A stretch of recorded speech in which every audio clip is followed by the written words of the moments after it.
So we cover everywhere from Pennsylvania to Massachusetts. We have anything from small residential projects to very large commercial projects, such as King's College in Pennsylvania. We have an array there that's several thousand panels. Electrical rates in the New England area have been rising steadily since they deregulated the rates in 1998. The average increase has been 8% per year. Some years, obviously, a little bit more than 8, some years a little bit less. But as a steady increase, it's 8%. And that's caused by the aging electrical grid and the cost of the materials they use to generate that electricity, such as natural gas. In 2014, there was a 37% rate increase for the winter.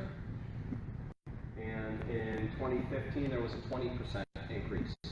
They have yet to announce what the 2016 increase will be, but there is going to be an increase.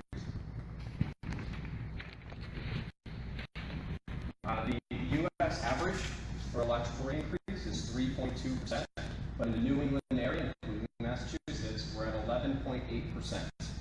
So this is why solar is incentivized the way that it is in Massachusetts, and you see so many people going solar, is because we pay more in electricity than anybody else does in the entire country.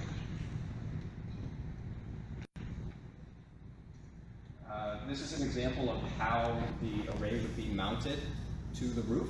So there is a metal sheet that goes underneath the shingle. About this much of it sticks out from under the shingle. And then there's a hole that's drilled, and it goes directly into the studs of the roof. There's a rubber grommet that goes in between, and it creates a watertight seal.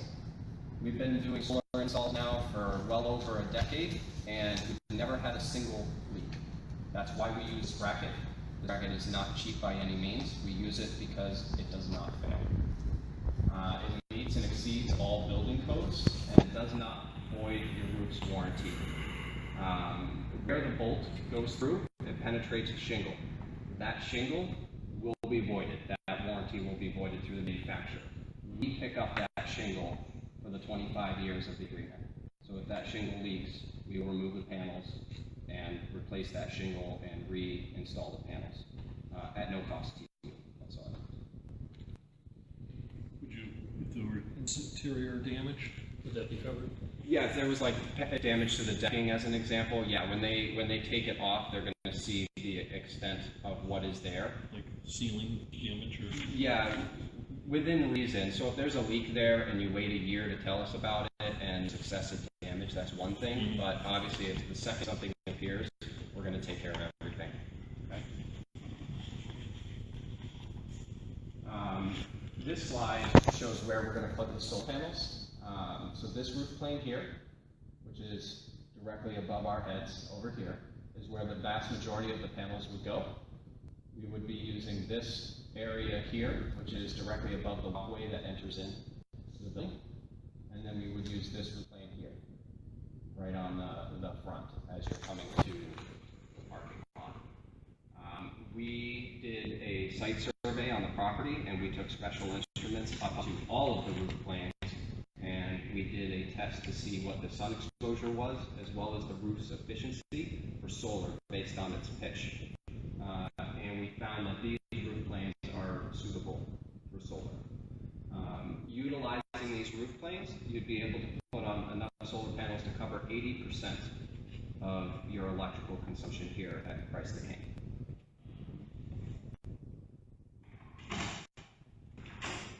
From an environmental standpoint, installing the solar array is the equivalent of 610 acres of forest. It's the equivalent of 1.6 million pounds of CO2 removed from the environment.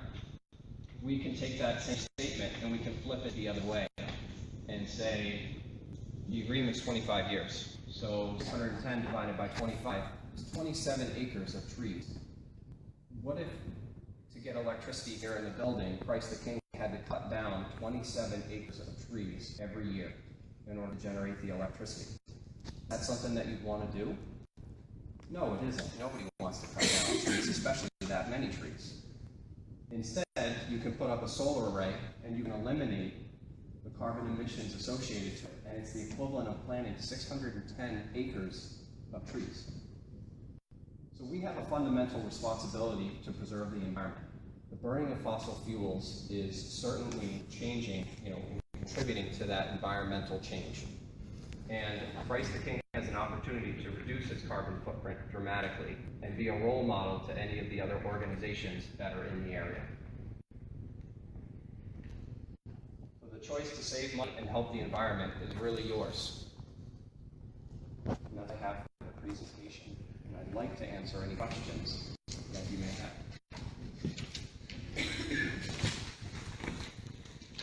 I have a question on the kilowatt hours that you're using, basing your facts on. Is that generation charges? So we took a copy of your electric bill and we looked at how much electricity you use in a year. And delivery charges, yes, one, and then we have generation charges, the second. it's the whole thing combined. The whole thing. Yep. So when you generate electricity from a solar array, it eliminates your delivery charges because there's no electricity being delivered to the property. It's being generated and used on site. You were aware that we have big electric bills? Yes, that is correct. So Eversource allows you to do what's called virtually net meter. So that means we can tie the solar array to 1 meter, and it will give a virtual bill credit to the other 2 meters. So you have a property meter, an elevator meter, and a meter for your electrical lights out in the parking lot. And we would be able to cover 80% collectively of those electrics. What will Eversource? Eversource would cover the difference. So when the sun's not shining, you would need electricity, as an example. And this array will only cover 80% of your electrical consumption anyway. Does your contractual agreement agree to take 80% whether you generate it or not? No, it's a direct correlation. So if you pay for what the system generates. So the system is generated, is predicted to generate, it's a large number. So the first year, 39,676 kilowatt hours of electricity. So we take that amount and we multiply it by what your electrical rate charge would be, which is 10 cents. And then we divide that by 12 months. And that gives you your the monthly payment of $331.81. So you're taking your electric bill and you're reducing it dramatically, and then you're substituting that with a payment of $331. Well, I understand the math, but what I don't understand is if he doesn't generate 80% of the energy needed, then where do we bump to? We bump up to Eversource's rate? Yes, that's correct, yes. And that would be 14?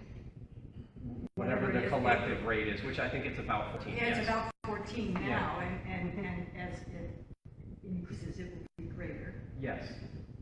Number two, we have a generation charge contract right now with Great East Energy for 9.9.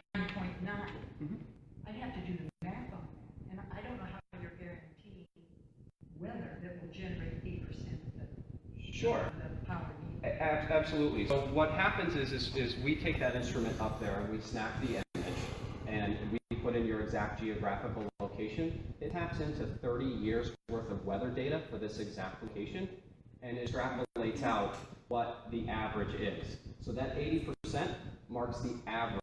So as an example, this year, you would be producing way more than 80%. You'd be 90, 95% because we had a very mild winter and it's been incredibly sunny this summer. Back that up to 2015. So, yeah, exactly. And that's why when we look at the 80%, it is based on the law of averages. So there will be years where you will produce less, and there will be years that you produce more. But the average is going to be that 80%. So we have that percentage of whatever Eversource is going to, you're still going to have that expense for their delivery and their generation charge. That is correct, yes. And we haven't figured that out. Estimated at 20%. Well, you still keep the agreement with your other energy provider. You still have that agreement with them. That doesn't go away. What was the name of the company? Great Eastern Energy, you would still have that agreement. Al had looked into whether or not there was a minimum kilowatt hours that you had to purchase underneath your agreement with them, and there's not. So you could have 500 kilowatt hours or 5,000. It doesn't matter to them. They're still going to charge the same rate. But that contract ends September 30th, so you don't know what the new contract will be or even whether it will be with that company, because we have to shop that. Yep, absolutely. Yep. Yep. Normal operation, you go over here. In normal operation, do you have feedback to the power system or battery storage? How does that occur? Feedback to the grid. So any electricity that the system generates, so the electric panels, the solar panels will generate the electricity. You'll use that electricity in and throughout the building. And whatever's left for electricity will get sent back to the grid. What you receive for that electricity is a bill credit. So say you used in a particular month 100 kilowatt hours, right? But you generate 150 kilowatt hours. You would actually end up with a negative bill from Eversource in that circumstance. That might happen 1 or 2 months out of the year for you. It's not going to happen on a regular basis. And that credit will just simply be consumed in a winter month when you're not generating as much electricity. So you'll get to use every single kilowatt hour the system generates. Your system installs the equipment for switching and so forth? Or is Yes. Yes. There is the one thing that's installed through Eversource is called a bi-directional meter. So the electrical system that it gets tied into, which more than likely would be your elevator because it's 3 days, will attach to that system and it allows electricity to flow both ways. But everything else is installed by us. We don't subcontract any work. Anybody who's here installing the solar array is an Endless Energy employee. Okay. Next question. I mean, not that the church sort of look at it, but is purchasing panels an option? Absolutely. Alan and I discussed it, and in a previous meeting, the board and I discussed it. The cost of a solar array for you would be approximately $130,000. And the incentive that you would receive would be the solar renewable energy credits. There's another incentive that's known as a federal tax credit, but you don't pay anything in the federal tax credit, so you can't take advantage of it. That's why a power purchase agreement makes sense for you. If you turn to page 3, it has the financial details of the system. And if you look underneath the detailed cash flow, and look at the solar payments, and scroll all the way down to the bottom, you'll see that in solar payments over the course of 25 years, you're going to be paying about $131,000. So pretty much you're taking $130,000 the system would cost you, and you're paying that out over a 25-year period. Does that answer your question fully? Excellent. Anybody else have another question? Would you consider any portion of this, would that be viable for your company? Like, let's say some people objected to the look having panels on the sanctuary just for the looks, and some people objected to the ones over the office for safety, and that would leave you with the over Geneseo Hall. I mean, would you consider, is it viable for you to do a smaller project with just one hookup instead of the 3? Yes, we would absolutely do that. If there's areas of the roof that the Congress discuss it and you decide that you really don't want it in a particular area, it would just change your amount of offset. Instead of 80%, it might be 50%. It really just depends. Okay. But we would absolutely be willing to work with you on that. Can you explain to me what happens after 25 years? Sure. At 20, just so you know, that question is in the booklet there. After 25 years, there's 3 options for you. Option 1 is that you can have a professional assessment done on the solar array, and you can purchase it for that price. Option 2 is that you can enter into a new agreement with us, and we will upgrade all the equipment to recent technology. And option 3 is that you elect to do neither one of those options, and we would come and remove the solar array. And the cost on option 1, 2, 3? So option 1 is based on an assessment. So both you and Endless Energy will agree upon assessor that we choose. It's one that we mutually choose together, that will come out, assess the solar array, and give us a price on it. And option two, it would be whatever the power purchase agreement would be at that time. And that is really dependent on whatever incentives there might be and costs of the system might be. Option three will cost you anything. Now, what if you default or this church defaults? That's where, this is where it really is an act of faith on our behalf, not on your behalf, and let me explain why.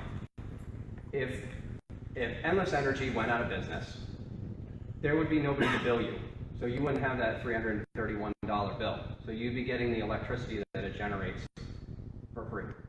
So in a way, you almost want us to go out of business. Please don't wish that upon us. But the act of faith is really on our behalf.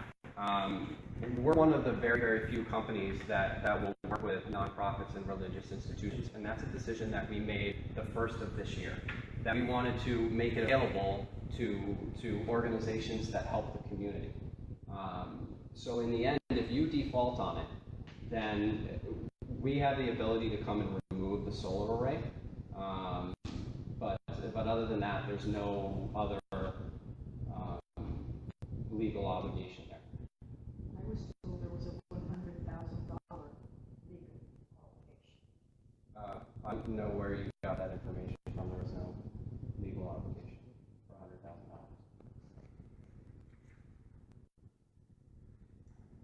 Okay. Another one of the questions that was in there was it asked about a copy of the contract and whether or not it had been reviewed by anybody. I will be sending a copy of the contract to Al so that he can have it reviewed any way that Christ the King sees fit. Okay. What about the development of solar panel improvements? There is technology underway. Possibility of replacement like that. There's not going to be any type of replacement plan underneath the agreement, at least not right now. If there is some revolutionary technology that comes out, I'm sure that there will be some type of program created by Endless Energy. We just won't know until those types of things come out. One of the reasons why we're meeting today and that there's such an emphasis around getting this moving forward is that there's an incentive known as the solar renewable energy credits, and your system would need to be installed by the end of the year in order to take advantage of those solar renewable energy credits. And what those credits do for you is they allow us to offer you a lower electrical rate. So if you were to move forward with this project, say next year, you wouldn't get 10 cents as an electric rate. It might be 12 cents, 13 cents, where you're paying about 14 cents now. So instead of saving, approximately 30% on your electrical bill, you'd really only be saving maybe 10% of your electric bill. Okay, what they're paying for installation, what is the drop dead date going to get done this year? This month. That's where the sense of urgency is coming from behind this. And because I know that this is vacation time for a lot of you, and unfortunately we're at that deadline. Okay. Any other questions? Okay.